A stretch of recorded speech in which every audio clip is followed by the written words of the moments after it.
Öz zamansidagi jahongir kuchlar tarafidan yozilgan o'tmishlar, yuz bergan sumirilish va talon-tarojni jo'grafiyalik bayqash, ibtidoiy jamiyatga madaniyat keltirish qatorliq insoniy ulug'vor g'oyalar bilan mashhurlashtirilib, afsonaviylashtirilgan edi. Chunki bu o'ydirilgan o'tmishlar ular ega bo'lgan kuchning asosini tashkil qiladi. Lekin o'tmishning kunimiz qadar anlatilgan bu o'ydirmalarga haqiqat ko'zda qaragan aql egalari G'arbning klassik tarixchilarining yaqin vaqtlargacha jo'grafiyalik bayqash deb yotqizilgan narsalarning amaliyotda bir ishg'ol ekanligini, madaniyat keltirishning bo'lsa sumirlishning eng ichinishlik uyg'unlashtirilishi ekanligini ko'rdi. Sumirguchilik texnik ko'p iqtisod yaratish, siyosat, tijorat, diniy maqsadlar uchun kuchli bir davlatning boshqa davlat va to'plam ustidan moddiy va ma'naviy jihatdan kontrol qilishi va nopus shakllantirilmasi yoki ustunlik saqlash bilan bo'ladi. İnsaniyat tarixining sumirguchilik tarixining eng vahshiylarcha uyg'unlashtirilishi 15-asrda boshlandi.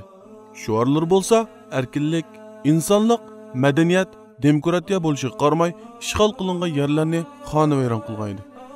Oldi bilan Seljuqiylar salib yurishi orqali Sharqning, jumladan musulmonlarning mo'l boyliqlarga erishmoqchi bo'lgan Yevropaliklarga shikin taqdi. Keyincha Osmoniylar Yevropaning Sharq bilan bo'lgan dengiz yo'lini kesdi va Oq dengizni Osmoniylarning bir ko'liga aylantirdi. Yevropa faqat o'z ichida qapsilib qolgan edi. Lekin Yevropa podshohlarining va oqsuvaklarining yangi kuch va yangi kuch sohalariga hammadan bekroq oltinga ehtiyoj bor edi.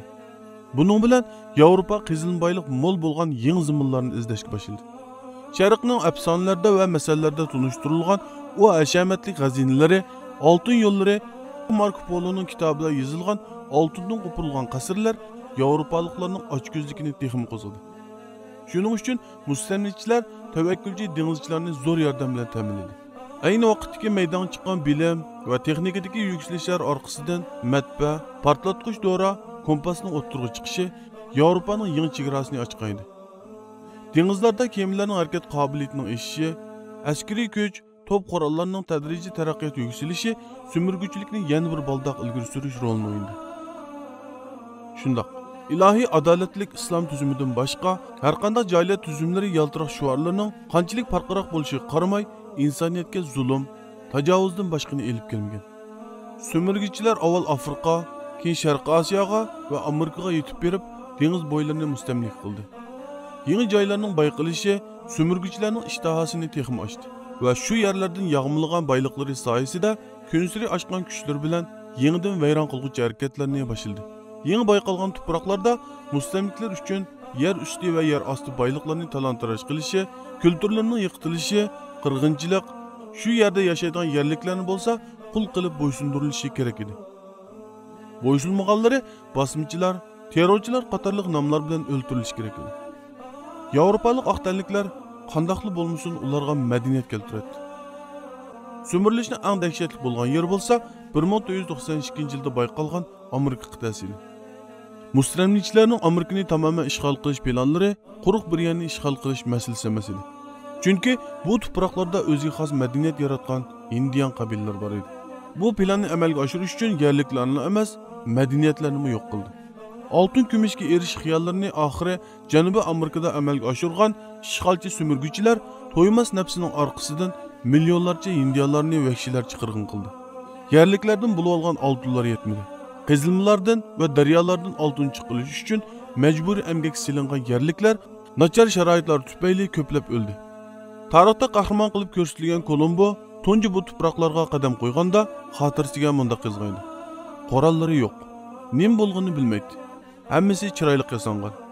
Oroldagi kishilar mijoz bek yaxshi va bek yuvosh. Bu davrda qanchalik kishilarning o'ldirilganligi to'g'risidagi izlanishlarda shu vaqtdagi yerliklarning sonining 100 milliondan ortiq ekanligi ko'rsatilmoqdadir. 15-asrda dunyo nupusi 400 million, Yevropaning bo'lsa 50 million bo'lgan davrda insoniyatning 4dan biri sumirguchilar tomonidan yo'qotilgan edi. Mana bu o'rmon qonuniga bo'ysungan kufr madaniyatining orqa ko'rinishidir. Sumirguchilar tomonidan elib berilgan bu bulonchilik harakati Yevropaning taraqqiyotini va boy bo'lishini amalga oshirdi. Ammo bularning bu madaniy dunyosi millionlarcha insonlarning jasadlari ustiga qurilgan edi. Yo'qotilgan insonlardan bo'lsa hech narsa qolmadi. Na dillari, na tillari, na kulturlari. Lekin musulmonlar Osmoniy xilofat bayrog'i ostida bu jahongir kuchlarning quruqligidan ilgirlab insoniyatning talon-taroj qilishiga yo'l bermadi va ularning oldida to'g'on bo'lib turdi. Shuning bilan sömürgücü kuchlar musulmonlar orasiga fitnalar, suiqasdlar uyushtirishga boshladi. Va musulmonlarmo o'z dinidan yiroqlashib, dunyo maishatlariga oldinib, dinning yo'l yo'riqlariga suslik qilish orqasidan ojizlashib, parchalanishga yuzlangan edi. Sömürgüchilikni madaniyat deb bozorga solgan kufrning yovuz qo'llari musulmonlar ustidanmi ayovsiz talon-tarojni amalga oshirdi. 18-19 asrlarning o'ttirlarida G'arbiy Afrikadan taxminan 20 millionga yaqin qartallik hur insonlar mustamlikchilar tarafidan qul qilinib elib ketildi. Bularning ko'pchiligi musulmonlar edi. Atalmış medeniyetlik devletlerdeki tarihi simonlik binalar, neçe ming kilometrga so'zilgan temir yo'llar musulmonlarning qonlari va jonlari badilga qo'pirildi. Fan texnikaning uçqandak taraqqiy qilishi bilan sömürgüchilikning yangi shakllari maydonga chiqdi.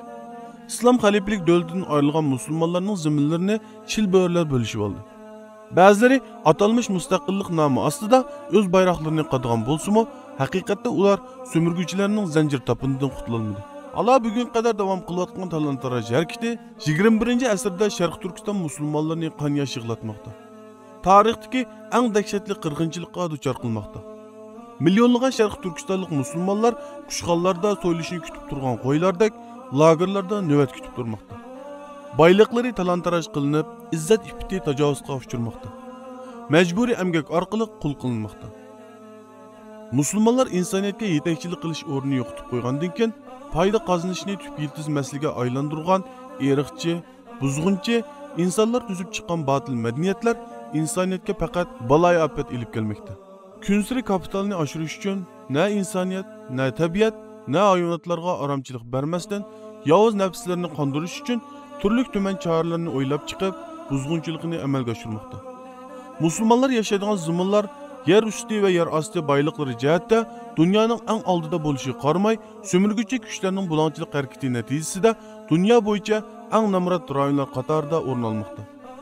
Küfür medeniyeti yetekçi orun çıkan 7 milyar 700 milyondan artıq nüfusga ega dünyayımızda 12 milyar insanga yetkidek ozuqluqning ishlab chiqilishi qarmay, her yili 10 milyondan artıq adam açlıqdan hayotidan ayrılmakta. Sömürgüçü devletlerdeki kişiler ziyade iş arkasından semizlik kasalliklarının azabını tartotgan paytda dünyadaki 2 milyardan artıq insan açarçılık girdabida qiynalmoqda. Dünyadaki 9,5% adam dünyanın umumi bayliğinin 85%ni kontrol qildi. Eng boy 26 kişinin baylığı 4 milyar insanın baylığı bilan tanışıdı. Kapitalistlarning baylıqları üzüksüz iş berayotgan bir paytda insoniyatning 20ning ko'pini egallagan kambag'allarning kirimi ayni vaqtda tuvansizlik bo'yicha tushib ketmoqda. Bu past madaniyatlarning qo'liga chiqib qolgan imkoniyatlar, yuksalishlar insoniyatni halokatga yuzlantirmoqda. İnsanlıqning qadr-qimmati tushib ketayotgan, insonning insondek yashash haqqi, kuch va manfaatlarning qo'lida dafsan bo'layotgan. Odamiylik ruhi materiallashgan, mashinalashayotgan dunyo sistemasi oldida eritilayotgan, zolimlar davron surib, mazlumlar faryod chekayotgan bu yillarda insoniyat madaniyatning taraqqiyot karvoniga boshlamchi bo'lgan islom shariatiga, adolatiga to'liq muhtoj bo'lmoqda. Baxtga qarshi biz musulmonlar mustamliklarning qo'lida qo'rchoq aylanib qoldik. Biz hammamiz buning azobini tortgan turuqliq, haqiqiy ittifoqlik va haqiqiy qarindoshlikni topolmaganligimizdan hayron qoldik. Ey musulmonlar, chiqish yo'limiz faqat islomdir. Biz musulmonlar faqat islom bilan ittifoqlashimiz. Faqat islom bilan muvaffaqiyat va taraqqiyotga erishimiz. Keling undaqda dinimizning asli talab taqozosi bo'yicha harakatga kelib, bu batil tuzumlarning zanjir topinidan chiqib ketaylik.